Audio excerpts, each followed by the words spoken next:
अमरनाथ धाम एक ऐसा शिव धाम है जिसके बारे में ऐसी मान्यता है कि भगवान शिव साक्षात अमरनाथ गुफा में विराजमान है। यह धार्मिक और ऐतिहासिक दृष्टि से भी बहुत महत्वपूर्ण है। इस पावन गुफा में बर्फीली बूंदों से बनने वाले इस हिम शिवलिंग को दैवीय चमत्कार के रूप में भी माना जाता है। कहते हैं कि इस गुफा में कबूतर का एक जोड़ा सदियों से मौजूद है। तो आज हम आपको इस कबूतर के जोड़े की कहानी सुनाते हैं। जय सिया राम। एक बार माता पार्वती ने महादेव से पूछा कि ऐसा क्या है कि आप अजर अमर हैं। इस पर महादेव ने पार्वती जी के सवाल का जवाब देना उचित नहीं समझा, इसलिए उन्होंने इस बात को टालने की कोशिश की। लेकिन पार्वती जी की जिद के कारण इस रहस्य को बताना स्वीकार किया। कहते हैं कि इस रहस्य को बताने के लिए भगवान शिव को एकांत जगह की आवश्यकता थी, जिसे तलाश करते हुए वो माता पार्वती को लेकर आगे बढ़ते चले गए। गुप्त स्थान की तलाश में महादेव ने अपने वाहन नंदी को सबसे पहले छोड़ा। नंदी जिस जगह पर छूटा उसे ही पहलगांव कहा जाने लगा, जहां से अमरनाथ यात्रा शुरू होती है। यहां से कुछ आगे जाने पर शिव जी ने अपने माथे से चंद्रमा को अलग कर दिया। जिस जगह पर उन्होंने ऐसा किया वो चंदनवाड़ी कहलाती है।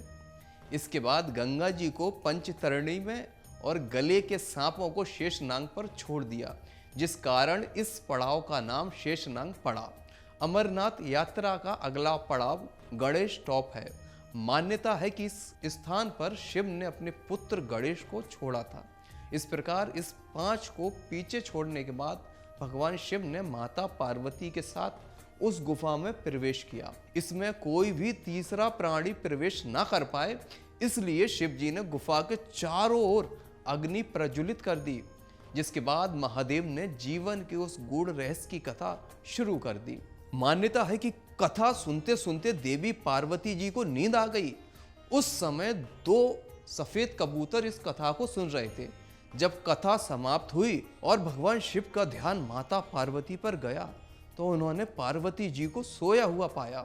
तब महादेव की नजर उन दोनों कबूतरों पर पड़ी, जिसे देखते ही महादेव को उन पर क्रोध आ गया। उस पर दोनों कबूतरों को मारने के लिए वो आगे बढ़े। तभी दोनों कबूतर ने महादेव के पास जाकर विनम्रता पूर्वक बोले हमने आपकी कथा सुनी है, और अगर आपने हमें मार दिया तो आपकी कथा झूठी पड़ जाएगी। ये कथा सुनने के बाद तो अमर हो जाते हैं।